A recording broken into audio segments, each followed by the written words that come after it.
ಶ್ರೀ ವನದುರ್ಗ ಪರಮೇಶ್ವರಿ ದೇವಸ್ಥಾನ, ಶ್ರೀ ನಂದಿಕೇಶ್ವರ ಚಿಕ್ಕು ಸಪರಿವಾರ ದೇವಸ್ಥಾನ ಮಂಡಾಡಿ ಬ್ರಹ್ಮಕಲಶೋತ್ಸವ ಸಾನ್ನಿಧ್ಯದಲ್ಲಿ ಸಂಪನ್ನಗೊಂಡಿತು.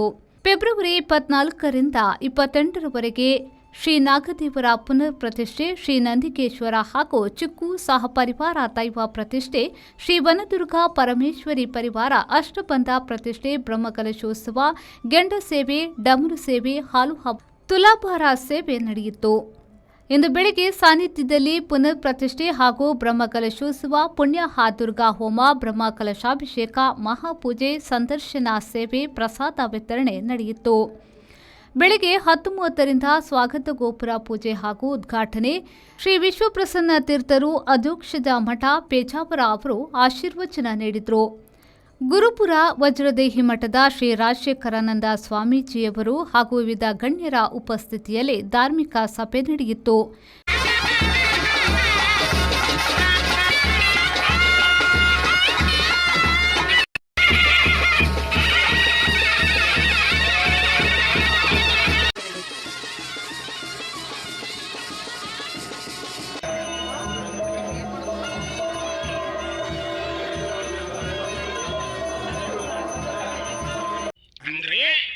ನಮ್ಮ ಹಿರಿಯವರ ನೈಪುಣ್ಯದ ಭಕ್ತಿ, ನಮ್ಮ ಹಿರಿಯವರು ಆ ಭಕ್ತಿಯನ್ನು ಇಟ್ಟುಕೊಂಡು ಆ ಕಾರ್ತಿಯಮ್ಮನನ್ನು ಆರಾಧನೆ ಮಾಡಿಕೊಂಡು ನಮ್ಮ ಸರ್ವ ರೋಗಗಳಿಗೂ ಕಾರ್ತಿಯಮ್ಮನೇ ರಾಮಬಾಣ ಅಂತ ನಂಬಿಕೊಂಡು ಬಂದ್ರು ನೋಡಿ. ಇದು ನಮ್ಮ ಸಂಸ್ಕಾರ.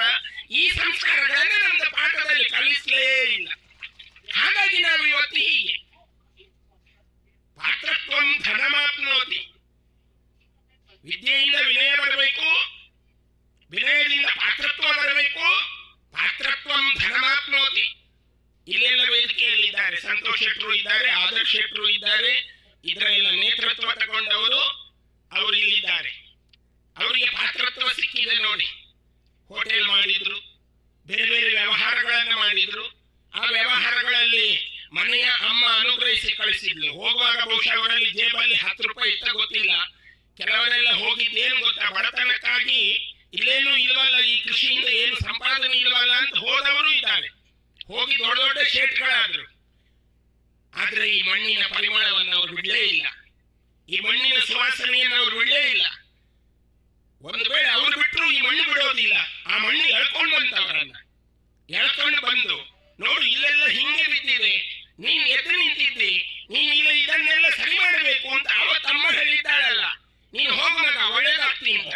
ಆ ಅಮ್ಮನ ಆಶೀರ್ವಾದದ ಬಲ ಅವಳು ಈ ದೈವ ದೇವರನ್ನೆಲ್ಲ ನೆನೆಸಿಕೊಂಡು ಹರಸಿ ಕಳಿಸಿಕೊಟ್ಟಿದ್ಲು. ಅವಳಿಗೆ ನಂಬಿಕೆ ಇದೆ, ನನ್ನ ಮಗ ಒಳ್ಳೇದಾಗ್ತಾನೆ, ನನ್ನ ಮಗ ಹಣವಂತನಾಗ್ತಾನೆ ಅಂತ ಗೊತ್ತಿತ್ತು. ಅವರು ಆ ಪಾತ್ರವನ್ನು ನಿರ್ವಹಣೆ ಮಾಡಿದ್ರು. ಒಬ್ಬಿಬ್ಬರಲ್ಲಿ 5, 10, 12 ಹೋಟೆಲ್ ಇದೆ, ನಡೆಸ್ತಾ ಇದ್ದಾರೆ. 100-120 ಮಂದಿಗೆ ಉದ್ಯೋಗದಾತರಾಗಿದ್ದಾರೆ, ಎಲ್ಲರಿಗೂ ಅನ್ನದಾತರಾಗಿದ್ದಾರೆ. ಅದರ ಪಾತ್ರತ್ವದಿಂದ ಸ್ವಲ್ಪ ಅವರಲ್ಲಿ ಹಣ ಸಂಪಾದನೆ ಆಯಿತು.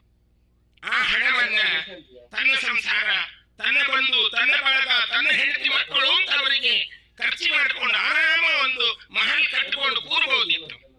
ಬಟ್ ಅವರು ಅದನ್ನು ಮಾಡಿಲ್ಲ ನೋಡಿ. ಅವರು ನಮ್ಮ ಹಿರಿಯವರಿಂದ ಆರಾಧನೆ ಮಾಡಿಕೊಂಡು ಬಂದ ಮನೆತನದ ಶಕ್ತಿಗಳನ್ನ ಪುನರ್ ಚೈತನ್ಯ ಮಾಡಬೇಕು ಅಂತ ಆ ಸಂಪತ್ತನ್ನ ತಂದು ಎಲ್ಲರನ್ನ ಸೇರಿಸಿಕೊಂಡು ಎಲ್ಲರ ಸಂಪತ್ತನ್ನ ಮರುಸಂಪತ್ತು ಮಾಡಿಕೊಂಡು ಈ ಕ್ಷೇತ್ರವನ್ನು ಎದ್ದು ನಿಲ್ಲಿಸಿದ್ರಲ್ಲ, ಈ ಪಾತ್ರತ್ವದಿಂದ ಅವರಿಗೆ ಧನ ಬಂದಿದೆ. ಆ ಮನೆತನದ ಕೀರ್ತಿಯಿಂದ ಇವತ್ತು ಅವರು ವೇದಿಕೆಯಿಂದ ಇದ್ದಾರೆ ಅನ್ನುವ ಒಂದು ಸಂತೋಷವೂ ಅವರೊಳಗೆ ಅಡಗಿರ್ತಾರೆ. ಪರಮೇಶ್ವರ ದೇವಸ್ಥಾನ ಇವತ್ತು ಸಪರಿವಾರ ಎಲ್ಲ ದೈವಗಳ ಜೊತೆಗೆ ಪುನರ್ ಜೀರ್ಣೋದ್ಧಾರಗೊಂಡಿದೆ. ಪುನಃ ಪ್ರತಿಷ್ಠೆ ಬ್ರಹ್ಮಕಲಶೋತ್ಸವ ನಡೀತಾ ಇದೆ. ತಾಯಿಯ ಅನುಗ್ರಹ ಮಕ್ಕಳೆಲ್ಲರಿಗೂ ಕೂಡ ನಿರಂತರವಾಗಿ ಬೇಕು. ತಾಯಿಯ ಪೋಷಣೆಯಲ್ಲಿ ಇರತಕ್ಕಂತಹ ಮಕ್ಕಳು ಎಲ್ಲ ದುಃಖವನ್ನು ಮರೆತು ಬದುಕಿನಲ್ಲಿ ಸುಂದರವಾದ ಬದುಕನ್ನು ಅನುಭವಿಸುತ್ತಾರೆ. ಆದರೆ ತಾಯಿಯ ಸಮೀಪಕ್ಕೆ ಬರುವಾಗ ನಾವೆಲ್ಲರೂ ಕೂಡ ಒಂದು ತಾಯಿಯ ಮಕ್ಕಳು ನಾವು ಅಂತ ಹೇಳಿಕೊಂಡು ಏಕ ಮನಸ್ಕರಾಗಿ ಬರಬೇಕು. ಮಂಡಾಡಿಯ ಎಲ್ಲ ಭಕ್ತವರ್ಗ ಹಾಗೆ ಏಕ ಮನಸ್ಸಿನಿಂದ ತಾಯಿಯ ಕೆಲಸವನ್ನು ಮಾಡಿದ್ದೀರಿ. ನಿರೀಕ್ಷಿಸಲಿಕ್ಕೂ ಸಾಧ್ಯ ಇಲ್ಲ, ಅಷ್ಟು ಸಣ್ಣ ಕಾಲಘಟ್ಟದಲ್ಲಿ ಇಷ್ಟು ಸುಂದರವಾಗಿ ಈ ಕೆಲಸ ಆಗತ್ತೆ ಅಂತ ನಿರೀಕ್ಷೆ ಇಲ್ಲ. ಅಷ್ಟು ಸುಂದರವಾಗಿ ನಾವು ಮಾಡಿದ್ದಲ್ಲ, ಆ ತಾಯಿ ಎಲ್ಲರೊಳಗೆ ನಿಂತು ಮಾಡಿಸಿಕೊಂಡಿದ್ದಾಳೆ. ಮಗುವಿಗೆ ತಿಳಿದಿರೋದಿಲ್ಲ, ತಾಯಿಗೆ ನಮಸ್ಕಾರ ಮಾಡಿದ್ರೆ ನನ್ಗೆ ಉಳಿತ ಆಗತ್ತೆ, ಮಗುವಿಗೆ ಗೊತ್ತುಂಟು? ಇಲ್ಲ, ತಾಯಿ ಮಗುವಿನ ಕೈಯಲ್ಲಿ ತನಗೆ ನಮಸ್ಕಾರ ಮಾಡಿಸಿಕೊಂಡು, ಆಹಾ ನಂಗೆ ನಮಸ್ಕಾರ ಮಾಡಿದಿ, ನಿನಗೆ ಒಳಿತ ಆಗ್ಲಿ ಅಂತ ಹರಸ್ತಾಳೆ.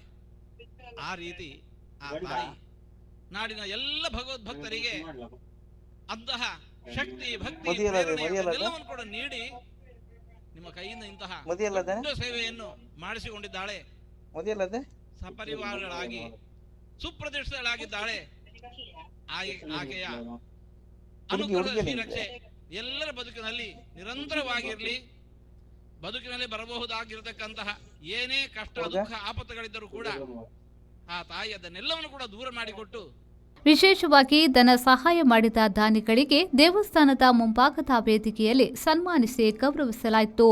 ಈ ಸಂದರ್ಭದಲ್ಲಿ ಆಡಳಿತ ಮುಕ್ತೇಸರಾದ ಬಾಬಣ್ಣ ಹೋರ್ವ ಮಂಡಾಡಿ, ಸಹ ಮುಕ್ತೇಸರಾದ ಜಯರಾಮ್ ಶೆಟ್ಟಿ, ಜೀರ್ಣೋದ್ಧಾರ ಸಮಿತಿಯ ಗೌರವಾಧ್ಯಕ್ಷರಾದ ಡಾಕ್ಟರ್ ರಂಜನ್ ಆರ್ ಶೆಟ್ಟಿ, ಅಧ್ಯಕ್ಷರಾದ ಆದರ್ಶ್ ಕುಮಾರ್ ಶೆಟ್ಟಿ, ಕಾರ್ಯದರ್ಶಿ ಸಂತೋಷ್ ಕುಮಾರ್ ಶೆಟ್ಟಿ, ಸಹ ಕಾರ್ಯದರ್ಶಿ ಹರ್ಷಿತ್ ಕುಮಾರ್ ಶೆಟ್ಟಿ, ಉಪಾಧ್ಯಕ್ಷರಾದ ಲಕ್ಷ್ಮಣ್ ಶೆಟ್ಟಿ, ಶಶಿಧರ್ ಶೆಟ್ಟಿ, ಸಂದರ್ಶ್ ಶೆಟ್ಟಿ, ಯತಿರಾಜ್ ಶೆಟ್ಟಿ, ಸುಧಾಕರ್ ಕೊಟ್ಟಾರಿ, ದಯಾನಂದ ಶೆಟ್ಟಿ, ಸನತ್ ಶೆಟ್ಟಿ ಹಾಗೂ ಆನುವಂಶಿಕ ಆಡಳಿತ ಮುಕ್ತೇಸರಾದ ಮಂಡಾಡಿ ಹೋರ್ವರ ಮನೆಯವರು, ಅರ್ಚಕ ವೃಂದ, ನಂಬಿತ ಭಕ್ತರು ಹಾಗೂ ಗ್ರಾಮಸ್ಥರು ಉಪಸ್ಥಿತರಿದ್ದರು.